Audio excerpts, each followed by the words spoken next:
मैं एक किस्से से शुरुआत कर रहा हूँ जो हाँ आजकल सबसे ज़्यादा ट्रेंड में है, लोग इसका सवाल का जवाब ढूंढ रहे हैं। ठीक है। सवाल ये है कि एक एक शो आता है, उस शो के अंदर बिग बॉस जिसका नाम है, और उस शो अच्छा। के अंदर तान्या मित्तल एक कंटेस्टेंट हैं और उन्होंने वो सबकी केयर करती हैं। तो एक पानी के अंदर जब किसी को पानी पिलाना है तो उसमें दुआ करके कि इसका हेल्थ ठीक बिल्कुल रहे, बिल्कुल। इसका ये ठीक रहे, पानी पिलाती थी।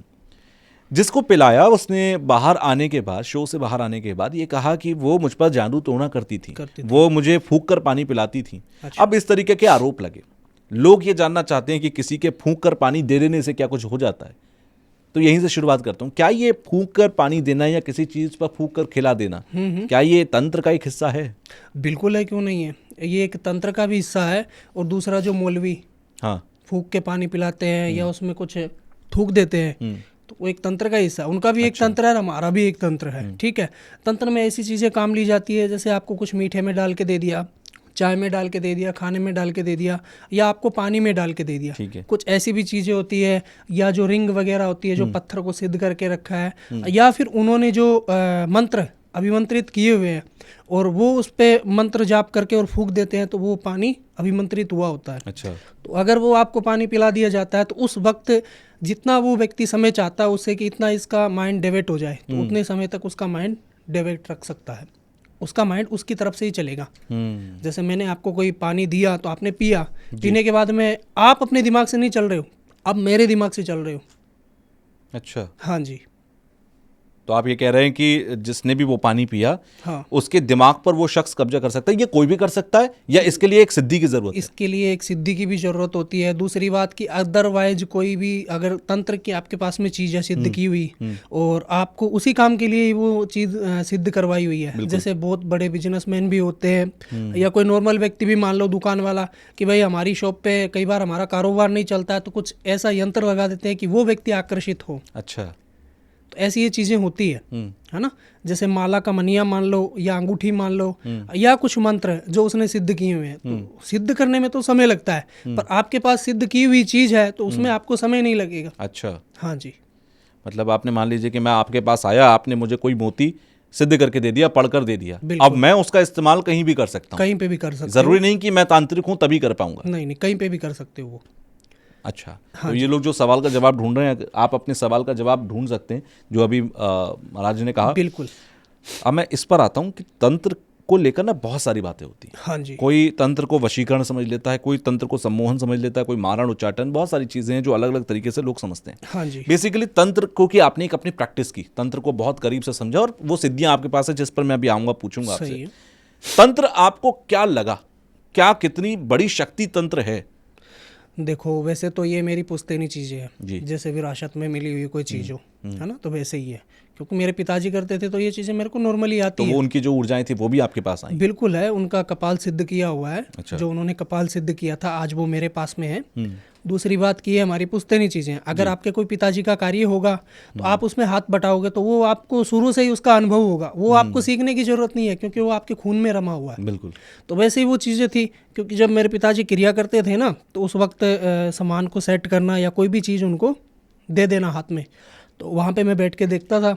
तो शुरू से ये सारी चीज़ें थी। जब मेरे पिताजी की डेथ हुई उससे 10 दिन पहले उनको पता चल गया कि भाई मैं इस धरती पे नहीं रहने वाला हूँ, मेरी मृत्यु आ गई है निकट। तो उन्होंने मेरे को बताया कि मेरे साथ ऐसा ऐसा, क्योंकि ये सेम जो मैं बता रहा हूँ वही मेरे दादाजी के साथ में हुआ था, तब मेरे पिताजी को वो चीज़ें बता के गए थे। तो वैसे ही 10 दिन पहले मेरे को ये सारी चीज़ों का अनुभव करवा दिया उन्होंने, और कपाल की जो सिद्ध की हुई कपाल थी वो मेरे को ट्रांसफ़र कर दी उन्होंने। ठीक है। तो इस फील्ड में गुरु का होना ज़रूरी है।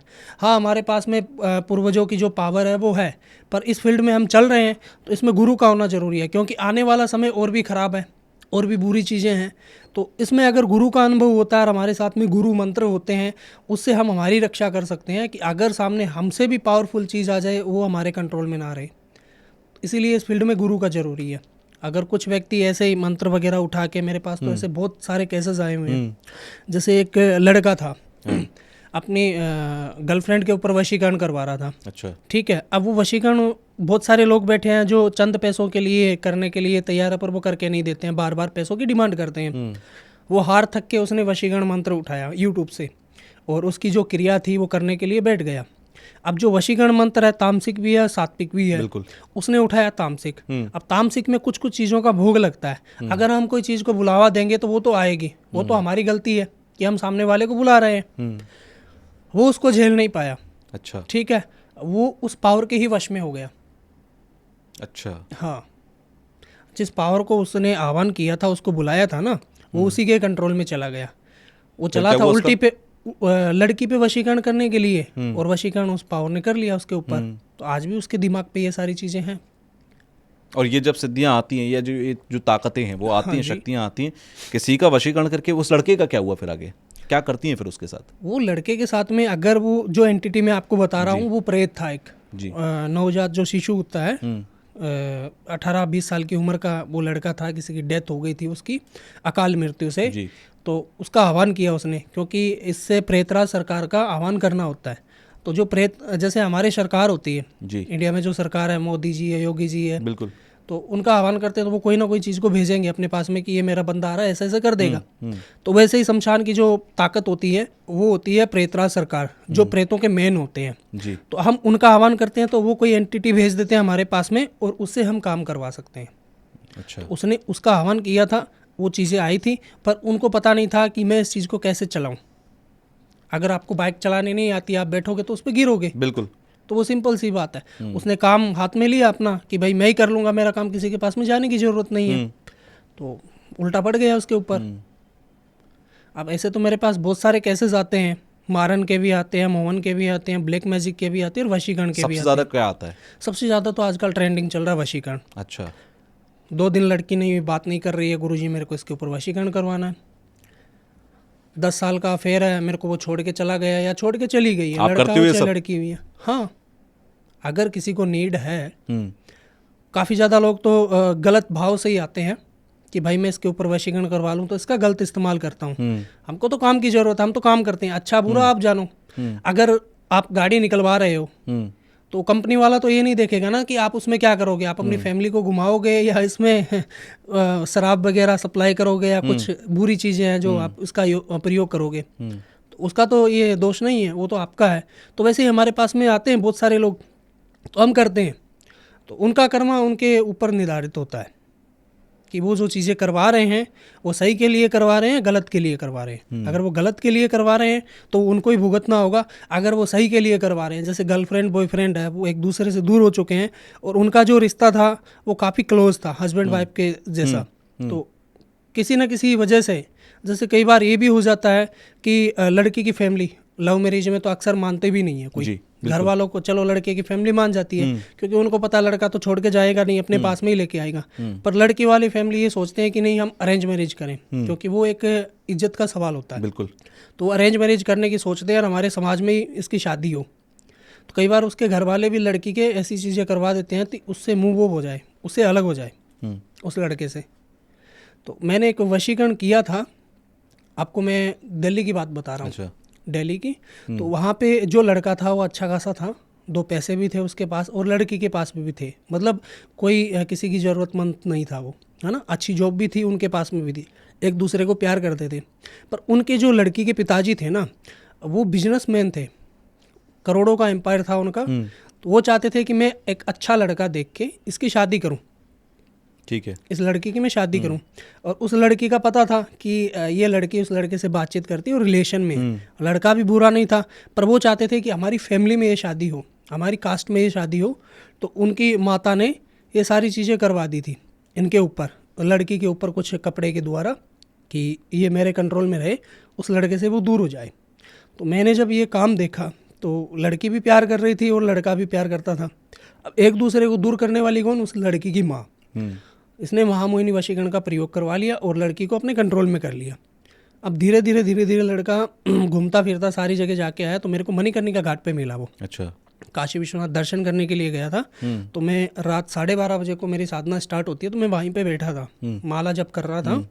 तो उस समय वो मेरे को मिला और उसने ये सारी प्रॉब्लम बताई कि मैं काफ़ी जगह भटक चुका हूँ और मेरे को आज तक इसका रिजल्ट नहीं मिला। तो अगर मैं गलत के लिए हूँ तो आप यहीं पे मेरे को दंड दे सकते हो, और बाकी मैं उस लड़की से शादी करना चाहता हूँ, कोई इसका बुरा नहीं चाहता हूँ बिल्कुल।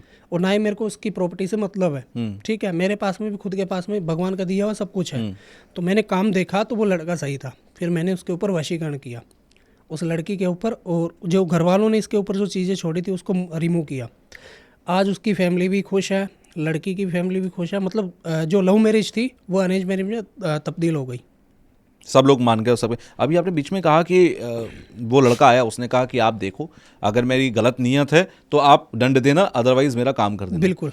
क्या आपके सामने कोई बैठा हो तो आप उसका इतिहास, वो उसके मन की छिपी बात पढ़ सकते हो, जान सकते हो? देखो, अब मैं तो ऐसे नॉर्मली हूँ, ठीक है जी। तो मेरे पास में जो सिद्धि कपाल है, जब मैं साधना करता हूँ या सिद्धि कोई भी अगर कोई जब पावर कुछ को काम मैं करने आह्वान बैठता करता हूँ, काम करने के लिए बैठता हूँ, तो जो मेरे पास साधना है, जो सिद्धियाँ हैं, उसको मैं एक्टिव करता हूँ, और जो कपाल है उसको एक्टिव करता हूँ। तो वो चीज़ें मेरे को प्रत्यक्ष को जो प्रमाण की जरूरत नहीं होती है ना, तो वैसे ही मेरे को प्रत्यक्ष दिखता है कि ये ऐसे ऐसे करके हो रहा है।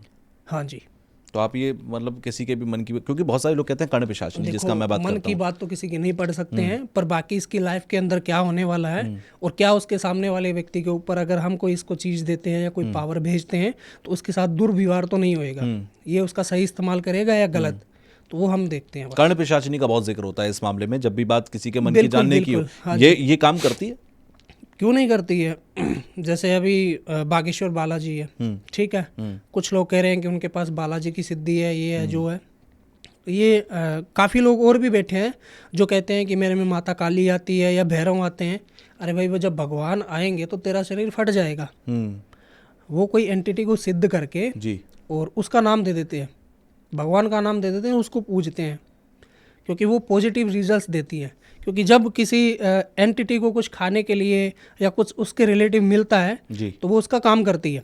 अब जैसे हम मशान में जाते हैं जी। किसी का उतारा लगाने के लिए, तो हमारे पीछे भूत और प्रेत आते हैं। अच्छा। वो कहते हैं कि हमको खाने के लिए दे दे, मैं तेरा ये काम कर दूंगी, मेरे को ये दे दे, मैं तेरा ये काम कर दूंगी। तो वो काम कर देती है, पर वो फिर लाइफ टाइम सताती है, क्योंकि एक बार हमने कोई चीज़ दे दी उनको तो फिर बार बार वो हमसे ही डिमांड करेगी। और अगर नहीं दिया तो? नहीं दिया तो हमको नहीं परेशान करेगी वो। और नॉर्मल इंसान के ऊपर तो हैवी भी हो जाती है काफ़ी बार, क्योंकि चौरस्ते से जब निकलता है, कई बार आपने देखा होगा होली, दीपावली, अमावस्या, पूर्णिमा को जी। मिट्टी के बर्तन में लाल बिंदी, चूड़ी, ऐसी चीज़ें रखी जाती है, मांस वगैरह भी, शराब भी चौरस्ते पे रख दिया जाता है। अब वो चीज़ें क्यों की जाती है कि कई बार ऐसा होता है कि उस इंसान के ऊपर ब्लैक मैजिक किया हुआ हो या कोई एंटिटी को छोड़ा हुआ हो, तो वहाँ पे जो अघोरी और तांत्रिक होते हैं, जिनकी इन फील्ड में जिसको ज्ञान होता है, बिल्कुल, तो उसी वक्त उतार के उस चौरस्ते पे छोड़ देता है। क्योंकि जो पावर होती है शमशान में वास करती है, चौरस्ते पे वास करती है, वीरान हवेली और जंगल, ये चार ऐसी चीज़ें हैं कि वहाँ पे एक्टिव रहती है रात को। रात के वक्त अभी कहते हैं बड़े बुजुर्ग की, भैया चौरास्ते से जो जाओ संभल के जाना, वहाँ पे आवाज मत देना या बीच में से मत निकलना, साइड में से निकल जाना। अच्छा, हाँ, ये इस पॉइंट पे मैं आने वाला था कि भाई चौराहे से निकलना तो मजबूरी है, हर कोई जाता ही है। अमावस्या खास तौर पर अगर मैं देखूं, अमावस्या हो गई, शनिवार हो गया, ऐसे दिन वहां पर जरूर कुछ ना कुछ होता है। अगर किसी को गुजरना पड़े तो क्या करके जाए? अमावस्या, शनिवार और मंगलवार, ऐसे दिन ये सारी चीजें नॉर्मली होती है। तो अगर वहां से गुजर रहे हो आप, एक तो पहले तो दूसरा रास्ता चुनो कि वहाँ पे कोई शॉर्टकट है तो वहाँ से निकल जाऊँ, आगे चौरस्ता है। पर आप अनजान हो उस रास्ते से और वहाँ पे कुछ आपको दिखाई दे रहा है कि वहाँ पे रखा हुआ है, या आप गाड़ी लेके जा रहे हो, बाइक लेके जा रहे हो, या पैदल हो, चलते हुए जा रहे हो, तो खास करके एक चीज़ का ध्यान रखें कि जहाँ पे वो चीज़ पड़ी हुई है उसको इग्नोर कर दो। ऐसा माइंड के अंदर रखो कि वहाँ पे कुछ था ही नहीं। दूसरी बात कि उन चीज़ों के साथ छेड़खानी मत करो, साइड से निकल जाओ, उसको 5 फुट का रास्ता दे दो। अगर यहाँ पे कोई चीज़ पड़ी है तो उसको 5 फुट का रास्ता देके दूर से निकल जाओ, तब तो आप सेफ हो। या उसके पास में जाते हो, उसको लात मारते हो, या कुछ भी उनकी जो दुनिया में जाके आप छेड़खानी करते हो, तो वो डेफिनेटली आपके साथ पीछे आएगी, आपको सताएगी। अगर आपको ये क्लिप पसंद आई है तो आप इसका पूरा पॉडकास्ट जरूर देखिएगा। उसका लिंक आपको डिस्क्रिप्शन बॉक्स में मिल जाएगा और वहां जाकर आप उस लिंक पर क्लिक करके फुल पॉडकास्ट को देखिए, एंजॉय कीजिए। कमेंट बॉक्स में मुझे जरूर बताइएगा कि आपको जो कुछ पॉडकास्ट में बताया गया वो कितना सटीक, कितना बेहतर, कितना नॉलेजेबल लगा, आपकी लाइफ में कितना वैल्यू एडिशन इसका हुआ। तो पूरा पॉडकास्ट देखकर फीडबैक देना बिल्कुल मत भूलिएगा।